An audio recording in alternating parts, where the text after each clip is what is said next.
The Chiranjeevi family drama is beginning to resemble a typical Telugu potboiler. Why Telugu? Just a typical Indian potboiler. Today, the actor's daughter, Shrija, moved the Delhi High Court seeking protection as she says she fears for her life and that of her husband. In Hyderabad, the actor's brother, who's a popular star himself, surrendered his weapon to the local police station to convey to his niece that there's no threat to her life from the family. Chiranjeevi's daughter Shrija and her husband Sirish walking out of Delhi High Court on Monday. The couple, who eloped and got married on the 17th of October in Hyderabad, say they fear a threat to their life from Chiranjeevi's family. ये बच्चे पहले हैदराबाद में हर जगह घूमते रहे, police से help मांगी, बाकी लोगों से हेल्प मांगी, लेकिन किसी भी तरीके से हेल्प नहीं मिली, बल्कि इनको बताया गया कि आपके लिए कोई भी यहाँ पर सपोर्ट नहीं कर पाएगा क्योंकि चिरंजीवी की फैमिली पूरी इन्वॉल्व है. I'm really sorry to my friends who've been troubled. I hope both our families bless us. Meanwhile, in Hyderabad, Chiranjeevi's brother, actor Pavan Kalyan, walked into a police station to surrender his revolver. The intention was to tell his niece in very filmy style that she need not fear for her life.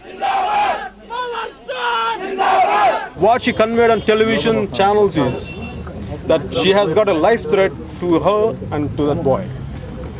And we are not that kind of people. We are not that kind of people. We don't have any gundas. We don't have any hide goons between us. We have only fans who love us. Pavan Kalyan's move was the second overture made by the family to tell Shrija that all was forgiven. On Saturday, Chiranjeevi had sent a message through the media that he wished her well. Shrija sukh santoshale maaku pradhanam. Ade maaku mukhyam. Ma kutumba sabhyulandaru ade korukuntunnam. Amma sweetie, నువ్వు ఎక్కడున్నా హ్యాపీగా ఉండాలి. నీ సంతోషమే మా సంతోషం. Please. Chiranjeevi's close associates told NDTV that the family faced public ignominy after Shrija eloped, but her decision to brand her family as the villains of the piece has hurt Chiranjeevi and his wife much more. With Neha Khanna in Delhi, in Hyderabad, Radhika Iyer, NDTV. Well, on India's 60 Minutes verdict, driving away daughters or our daughters still not given a say in their future. SMS India yes or India no to us at 56388. Also log on to NDTV.com and cast your vote on verdict.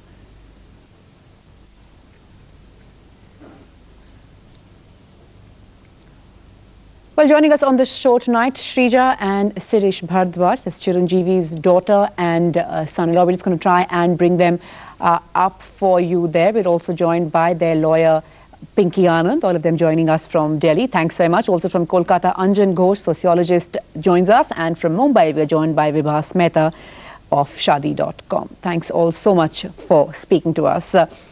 Shrija, if I could come to you first. Your father yesterday said that he forgave you. You clearly don't believe him.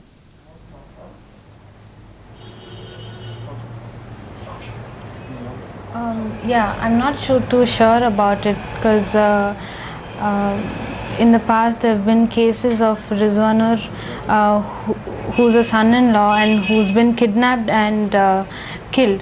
So I don't want that same case happening to my husband. So I want to be as safe as possible and I need police protection for this. Right, Shirish, and you think such fears are justified, Shirish? I can't get you. Just trying to ask you, do you think such fears are justified? Yeah, because I've been receiving threats on and after marriage also. I was receiving threats before marriage as well as I was surrounded by people after the marriage ceremony was performed as well. So we really have fear for our life. Right, Srija, there are lots of parents who would be watching this evening who would perhaps want to ask you that parents sometimes do worry about who their children are going to spend the rest of their lives with. Is it so wrong to show concern? Is it so wrong to try and speak to your child and try in what the family would think would be to guide them? They did not try to physically stop you, did they?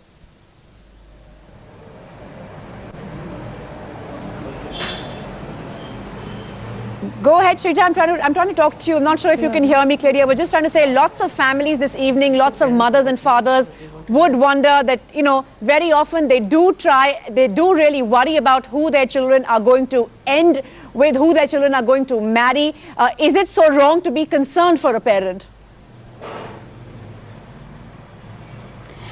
Yeah, it is. But then you know, we are majors and we want to make a decision in life, and I've taken such a big step. That means I've gone through him completely and know completely about this guy, and I think he's the right one for me. I trust him. Right, you're saying you're old enough to make that decision. Pinky Anand, you're the lawyer for Shrija and Siddhish. When you get a case like that, is there some sort of counseling involved? Is there an attempt to try at reconciliation with the family? Pinky Anand. I'll tell you very honestly, I feel the way things are going, that there is a very high possibility of reconciliation. The kind of gestures that have been made by Mr. Chiranjeevi's family, I feel shows that there is some reasonable attempt. In fact, we were talking about, and I was suggesting that possibly there are two things that can be done to allay their apprehensions. One would be that the so-called cases that have been started against Shirish or are attempted to be started as reported by the papers, the Hyderabad or the Andhra Pradesh police gives a certificate to state that there are no cases against Shirish at this point of time. I think that would put Shirish very much and Shrija very much at rest.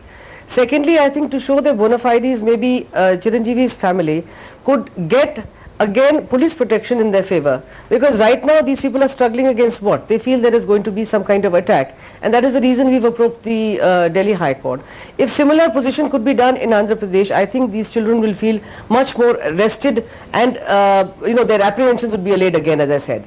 The third thing which Shirish, I think, had said, and I really appreciate it, is the fact whether both the families could actually sit down together rather than to communicate messages only this way. I think after these three things are done, it would be possible for us to, I would definitely like to make a very big effort in this whole situation to see that the children get back together. It is not their lives at this age of 19 and 22 to be running from pillar to post, and they have to ultimately get back to Hyderabad and settle. This is only a transitory issue.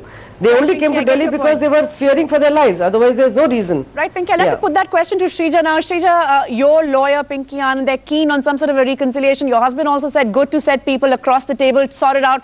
If your family calls you tomorrow to sort this issue out, are you going to go? Because you've already gone to court saying you're not safe from them. We will eventually go back to our places, to my in-laws' place, because that's our final destination. But for now, it's really heated up and we really need protection. Right, Anjan Ghosh in Kolkata, if I could come to you, the couple involved here usually feel, in fact, in most such cases, say that we are adults, we can make our decisions. Parents are always concerned, always worried about where their children are headed, really. So, who defines how far do both sides really go? Are there Lakshman Rekhas really for both sides? Well, I don't think there is any Lakshman Rekha. I mean, people are adults and consequently can take their own decision, except that decisions have to be taken in consultation. And you know, if there is a reconciliation, I think that is best for all the people. But this whole thing of a threat perception that, you know, that if you indulge in your own choice, that there can be some kind of curtailment of that choice, I mean, that fear should be removed. I mean, this should be our effort to remove this fear from the children's minds, that there will be a kind of a violent reaction. Right, Vibhas Mehta, you're involved with Shaadi.com, one of the leading matrimonial websites in the country now.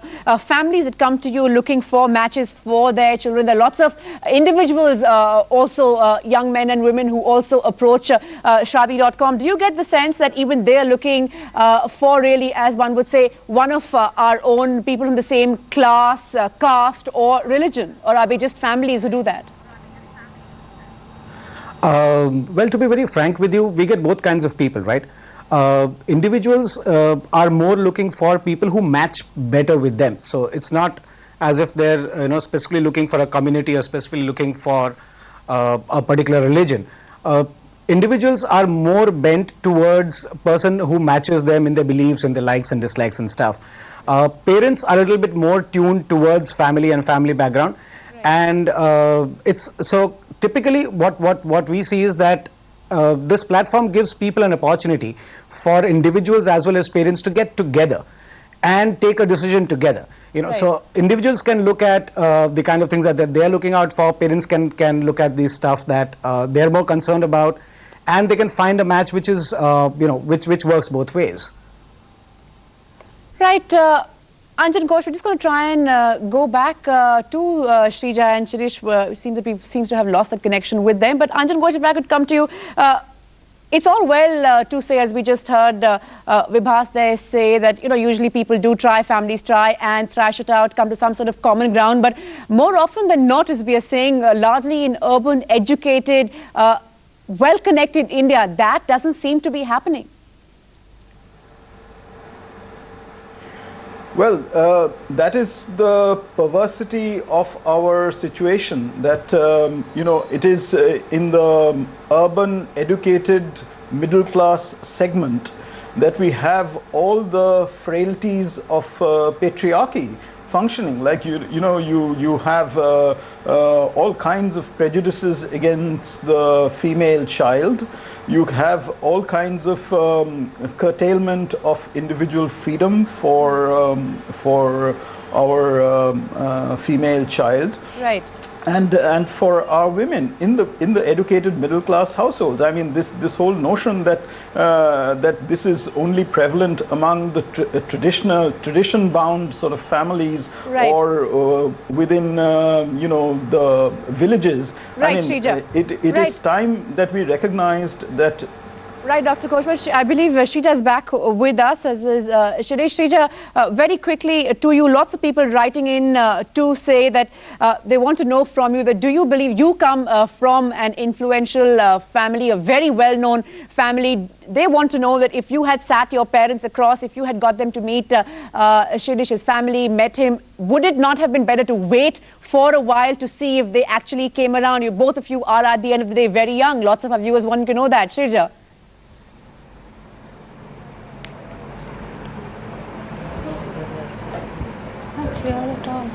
You have to repeat, I think. Right, Shrija, I'm going to see if we have better luck this time around. Lots of our viewers writing in, they want to know from you that if you had waited for some time for your family to come around, given them time to accept your husband, wouldn't that have been better, considering both of you are fairly young now? Okay, to be true, actually past 1 year, no discussions have been happening in my house, and so they've also been marriage proposals, so I had to take this decision and come out. Past 1 year I was house arrested and kept in the house, restrained from going to college, and I was studying at home. So I never saw any signs of them accepting my marriage. Right, Shirish, and at any point did you make the suggestion, did you suggest that it would be better to wait and watch to see what happened next? Yes, we did. We actually waited because no couple wants to run off and marry. Everybody has a dream to marry, and with thousands of people blessing us. So it wasn't a dream for us to marry this way, but we had no other choice. My wife, as she told you, she tried her level best. So did, she tried her level best, but things were going out of hand. There were marriage proposals which hinted that she would be married off as soon as possible. So that is when we had to take a choice where we had to sustain our love. Right, a story that perhaps strikes a chord with not just so many youngsters but so many parents.